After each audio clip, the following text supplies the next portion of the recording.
பகவான் ஸ்ரீ கிருஷ்ணர் தன்னுடைய புல்லாங்குழலிலே இன்னிசையை எழுப்பும் பொழுது அந்த இன்னிசை கேட்பவர்கள் எல்லோருக்குமே பேரானந்தத்தை அளிப்பதாக இருக்கும்.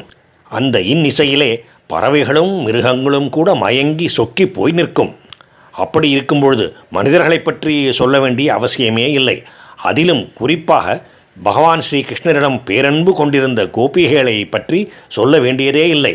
அவர்கள் அனைவரும் ஸ்ரீ கிருஷ்ணனுடைய அப்படிப்பட்ட புல்லாங்குழல் இசையிலே மயங்கி கிடந்தார்கள். பிருந்தாவனத்திலே ஸ்ரீ கிருஷ்ணர் தன்னுடைய புல்லாங்குழலை எடுத்து இசையை எழுப்பிய பொழுது அதிலே பேரானந்தத்தை அடைந்த கோபஸ்திரீகள் அனைவரும் ஒருவரிடம் மற்றொருவர் ஸ்ரீ கிருஷ்ணருடைய அற்புதமான சரிதங்களை பற்றியெல்லாம் எடுத்து கூறி மகிழ்ந்தார்கள். ஒருவருக்கொருவர் இப்படி பேசிக்கொள்வதன் மூலமே ஸ்ரீ கிருஷ்ணரை அவர்கள் மிகவும் போற்றி புகழ்ந்து துதித்து பேசினார்கள். பாகவத புராணத்திலே 10வது ஸ்கந்தத்திலே 21வது அத்தியாயம் இப்படி கோபிகைகள் தங்களுக்குள்ளே பேசிக்கொண்டதையெல்லாம் வர்ணித்து விளக்கியிருக்கின்றது. அதை பற்றி விரிவாக தெரிந்து கொள்ள விரும்புபவர்கள் அந்த அத்தியாயத்தை படித்து தெரிந்து கொள்ளலாம். அந்த கோபிகைகளை எல்லாம் கூட ஒரு முறை சோதனைக்கு உள்ளாக்கினார் பகவான். அப்பொழுது மார்கழி மாதம். அந்த மாதத்திலே கோபஸ்திரீகள் காத்யாயினி விரதத்தை அனுஷ்டித்து செய்து கொண்டிருந்தார்கள். விடியற்காலையிலேயே அதிகாலையிலேயே யமுனா நதியிலே ஸ்நானம் செய்தார்கள். சூரியன் உதயமாகின்ற சமயத்திலே யமுனையின் கரையிலே மணலினால் காத்யாயினி பிம்பத்தை உருவாக்கினார்கள்.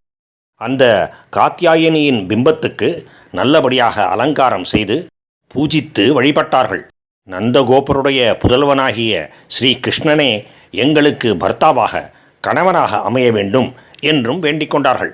இவ்வாறாகவே ஒரு நாள் அவர்கள் அனைவரும் யமுனா நதிக்கு சென்று தங்களுடைய உடைகளையெல்லாம் அவிழ்த்து அந்த நதியின் கரையிலேயே வைத்துவிட்டு யமுனா நீரிலே இறங்கி ஸ்நானம் செய்தார்கள். ஸ்ரீ கிருஷ்ணருடைய சரித்திரங்களையெல்லாம் சொல்லிக்கொண்டு ஒவ்வொருக்கொருவர் மிக்க மகிழ்ச்சியோடு விளையாடி கொண்டிருந்தார்கள். அப்பொழுது ஸ்ரீ கிருஷ்ணர் அங்கே வந்தார். யமுனையின் கரையிலே கோபிகைகள் அவிழ்த்து வைத்திருந்த கோபிகைகளுடைய உடைகளையெல்லாம் எடுத்துக்கொண்டார். அருகிலே இருந்த ஒரு மரத்தின் மேலே ஏறிக்கொண்டார். அதன் பிறகு குளித்து கொண்டிருந்த அந்த பெண்களை பார்த்து, நீங்கள் எல்லோரும் கரைக்கு வந்து அவர்களுடைய உடைகளை என்னிடமிருந்து பெற்றுக்கொள்ளுங்கள் என்று கிண்டலாக சொன்னார். ஆனால் கோபிகைகளோ திகைத்து போனார்கள். உடையில்லாமல் கிருஷ்ணரின் முன்னிலையிலேயே அந்த நதியிலே இருந்து வெளியே வருவது எப்படி? எனவே அந்த நீரிலேயே கழுத்து வரை மூழ்கி கொண்டார்கள். அப்பொழுதைய குளிரும் அவர்களை வாட்ட ஆரம்பித்தது, அவர்களை நடுக்கியது. மிகவும் இக்கட்டான நிலைமையிலே இவ்வாறு இருந்த அவர்கள் பகவானை பார்த்து, நீ நந்தகோபருடைய புதல்வன், கோகுலத்திலே இருக்கின்ற அனைவருள்ளும் சிறந்தவன், எல்லோருக்கும் பிரியத்தையே செய்வாய். எனவே இப்படியெல்லாம் அநியாயம் செய்யாதே. நாங்கள் குளிரினாலே நடுங்கிக் கொண்டிருக்கின்றோம். எங்களுடைய உடைகளை கொடுத்துவிடு, மரத்திலே இருந்து கீழே போட்டுவிடு. நாங்கள் எல்லோரும் உன்னுடைய தாசிகள், நீ சொன்னபடியே செய்கின்றோம் என்று கெஞ்சி வேண்டிக் கொண்டார்கள். ஆனால் ஸ்ரீ கிருஷ்ணரோ அதற்கெல்லாம் மசியவில்லை. நீங்கள் கரைக்கு வந்து உங்களுடைய உடைகளை எல்லாம் என்னிடமிருந்து பெற்றுக்கொள்ளுங்கள் என்று ஏற்கனவே கூறியதையே மீண்டும் வற்புறுத்தி கூறினார். அதை கேட்ட அந்த கோபஸ்திரீகள் தங்களுடைய 2 கைகளாலும் தங்களுடைய மறைவிடங்களை மறைத்து கொண்டு நீரிலே இருந்து கிளம்பி கரைக்கு வந்தார்கள். அப்பொழுது கிருஷ்ணர் அவர்களை பார்த்து, நீங்கள் எல்லோரும் விரதத்தை அனுஷ்டித்து கொண்டிருக்கின்றீர்கள். ஆனால் உடம்பிலே எந்த துணியும் இல்லாமல் நீரிலே இறங்கி குளித்து கொண்டிருக்கின்றீர்கள். அப்படி நிர்வாணமாக குளிப்பது தேவர்களுக்கு செய்கின்ற அபராதமாகும். எனவே அந்த குற்றத்தை நிவர்த்தித்துக் கொள்வதற்காக, அந்த குற்றம் நீங்குவதற்காக உங்களுடைய கைகளை தலையின் மீது வைத்து கூப்பிக்கொண்டு நமஸ்காரம் செய்யுங்கள். அதன் பிறகு உங்களுடைய உடைகளை வாங்கிக் கொள்ளுங்கள் என்று கூறினார். புன்முறுவலோடு அவர் கூறிய இந்த வார்த்தைகளையெல்லாம் கேட்ட அந்த கோபஸ்திரிகள் வேறு வழியில்லாமல் ஒரு கையினாலே தங்களுடைய மறைவிடத்தை மறைத்து கொண்டு இன்னொரு கையினாலே நமஸ்கரித்தார்கள். அதை கண்ட பகவான் மேலும் சிரித்து கொண்டு, இப்பொழுது 2வது குற்றமும் நடந்துவிட்டது. ஒரு கையினாலே நமஸ்கரித்திருக்கின்றீர்கள், அது முறையல்ல. 2 கைகளையும் தலையின் மேல் வைத்து கொண்டுதான் நமஸ்கரிக்க வேண்டும். எனவே உடை அணியாமல், உடை எதுவும் இல்லாமல் நீரிலே இறங்கிய குற்றத்துக்காகவும் இப்படி ஒரு கையினாலே அஞ்சலி செய்த குற்றத்துக்காகவும் நீங்கள் அனைவரும் பிராயச்சித்தம் செய்ய வேண்டும். எனவே 2 கைகளாலும் அஞ்சலி செய்து கொண்டு நமஸ்கரித்து உங்களுடைய உடைகளை பெற்றுக்கொள்ளுங்கள் என்று எடுத்துரைத்தார். அதன்படியே அந்த கோபிகைகளும் 2 கைகளாலும் நமஸ்கரித்தார்கள். அதன் பிறகுதான் கிருஷ்ண பகவான் அவர்களுடைய உடைகளை எல்லாம் திருப்பிக் கொடுத்தார். இவ்வாறாக அந்த பெண்கள் எல்லோரும் கிருஷ்ணனாலே ஏமாற்றப்பட்டார்கள், வெட்கத்தை விடும்படி செய்யப்பட்டார்கள்.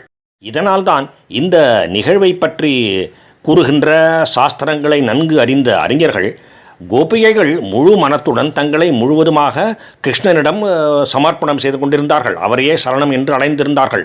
ஆனாலும் கிருஷ்ணரிடம் வெட்கப்படுவது என்கின்ற ஒரு குற்றம் அவர்களிடம் இருந்தது. வெட்கத்தை விட முடியவில்லை. அந்த வெட்கத்தையும் விடுத்து முழுவதுமாக பகவானையே சரணம் என்று அடைவதற்காக பகவான் இப்படி அவர்களை சோதித்து அருளினார் என்று கூறுகின்றார்கள். இது எல்லாம் புரிந்தோ புரியாமலோ கிருஷ்ணர் அவர்களை இவ்வாறு வஞ்சித்திருந்த போதிலும், ஏமாற்றி இருந்த போதிலும் கோபிகைகள் அவரிடம் எந்தவிதமான தாபத்தையும் கொள்ளவில்லை. ஸ்ரீ கிருஷ்ணரிடத்திலேயே தங்களுடைய மனத்தை செலுத்தி கொண்டு அவரையே பார்த்து கொண்டு அங்கேயே நின்றார்கள். அதை கண்ட பகவான் அவர்கள் எல்லோரையும் அனுகிரகித்தார். பெண்களே, என்னை உத்தேசித்து நீங்கள் விரதத்தை அனுஷ்டித்தது எனக்கு தெரியும். அதை நானும் ஏற்றுக்கொள்கின்றேன். என்னிடத்திலே மனத்தை செலுத்தியவர்களுக்கு வேறு எந்த விருப்பமும் உண்டாவதே இல்லை. அதனால் உங்களை நான் அனுகிரகிக்கின்றேன். நீங்கள் எந்த கவலையும் படாமல் கோகுலத்துக்கு திரும்பிச் செல்லுங்கள். இனி வருகின்ற இரவுகளிலே என்னுடன் சேர்ந்து பேரானந்தம் அடையலாம். அதற்காகத்தானே காத்யாயினி விரதமும் செய்தீர்கள் என்று அனுகிரகித்தார். அவர் கூறியதை அந்த பெண்களும் ஏற்றுக்கொண்டார்கள். ஸ்ரீ கிருஷ்ணருடைய திருவடிகளையே தியானம் செய்து கொண்டு அவரை விட்டு பிரிவதற்கு மனம் இல்லாமலேயே அங்கிருந்து கிளம்பி பிருந்தாவன கோகுலத்துக்கு சென்றார்கள். பகவானுக்கும் பகவானே ஆகிய பாகவத புராணத்துக்கும் பகவத் பக்தர்களுக்கும் நமஸ்காரம்.